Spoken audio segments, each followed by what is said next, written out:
decided to reveal the first expansion for Age of Conan at Gamescom, which is one of the biggest consumer gaming shows in the world.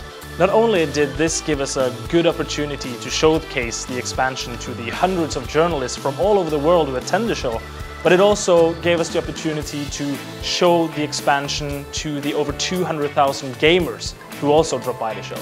So what we did was basically build a giant stand on the show floor where people could come by and check out the expansion. And in addition to actually setting up several computers where gamers could play the expansion for themselves, we also had our developers doing large presentations in front of massive audiences where they presented the locations and monsters and quests and features that you will find in the expansion. Then you can take a cub from the den and begin to train it as your own.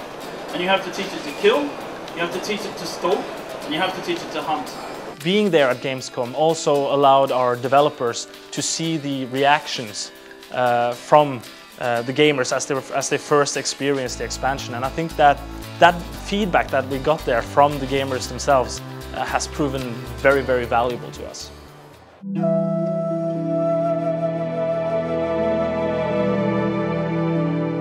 With Rise of the Godslayer, we're taking the players east to the land of Kitai, and it'll allow the players to explore this mysterious new continent and really go on a voyage of discovery in these strange lands that haven't really been explored before by people from King Conan's kingdoms.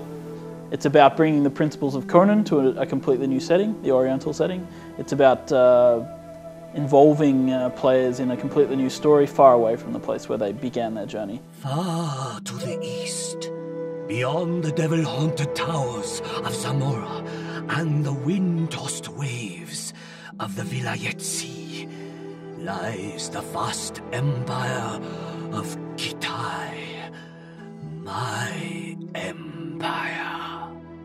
I think when we went to choose which area we looked at for the expansion, Kitai was always quite high up on the list.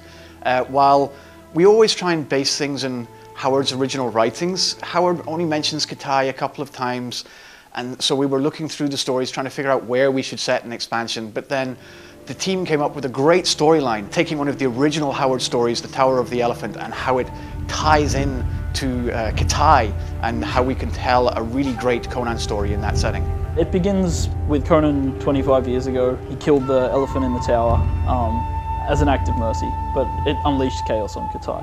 And so the player gets drawn in to Kitai through a series of intrigues that are going on.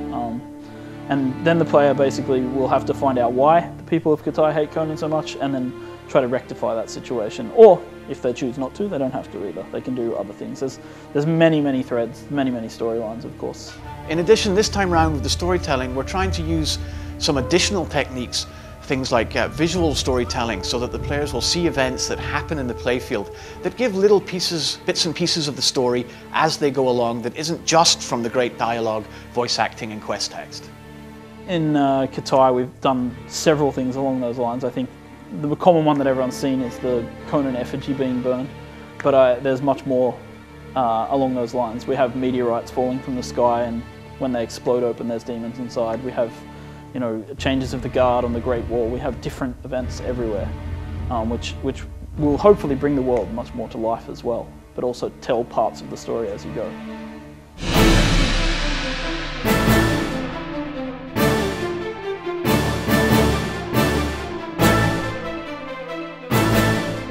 We very much wanted to look towards kind of ancient China and ancient Korea as the inspiration for the visual look.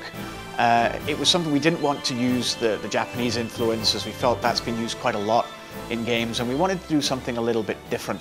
And so we've asked our artists to really look to ancient China and ancient Korea, and we've even sent some of our team over there to visit the ancient sites that exist to this day, so that we can provide a very authentic Oriental feeling when the player is traveling around in Kitai. Oriental style fits very well with what we're hoping to show with our game. I think it's bright and colourful, but it also still captures that gritty edge of barbarism and captures the Conan spirit. So I think that's mainly why we decided to go to the Orient. And I think the other part is that we also wanted to be able to create this interconnected sort of world where all the pieces fit together. And I think that moving the expansion to an area which wasn't perhaps as well mapped out as the original areas were adds to that feeling.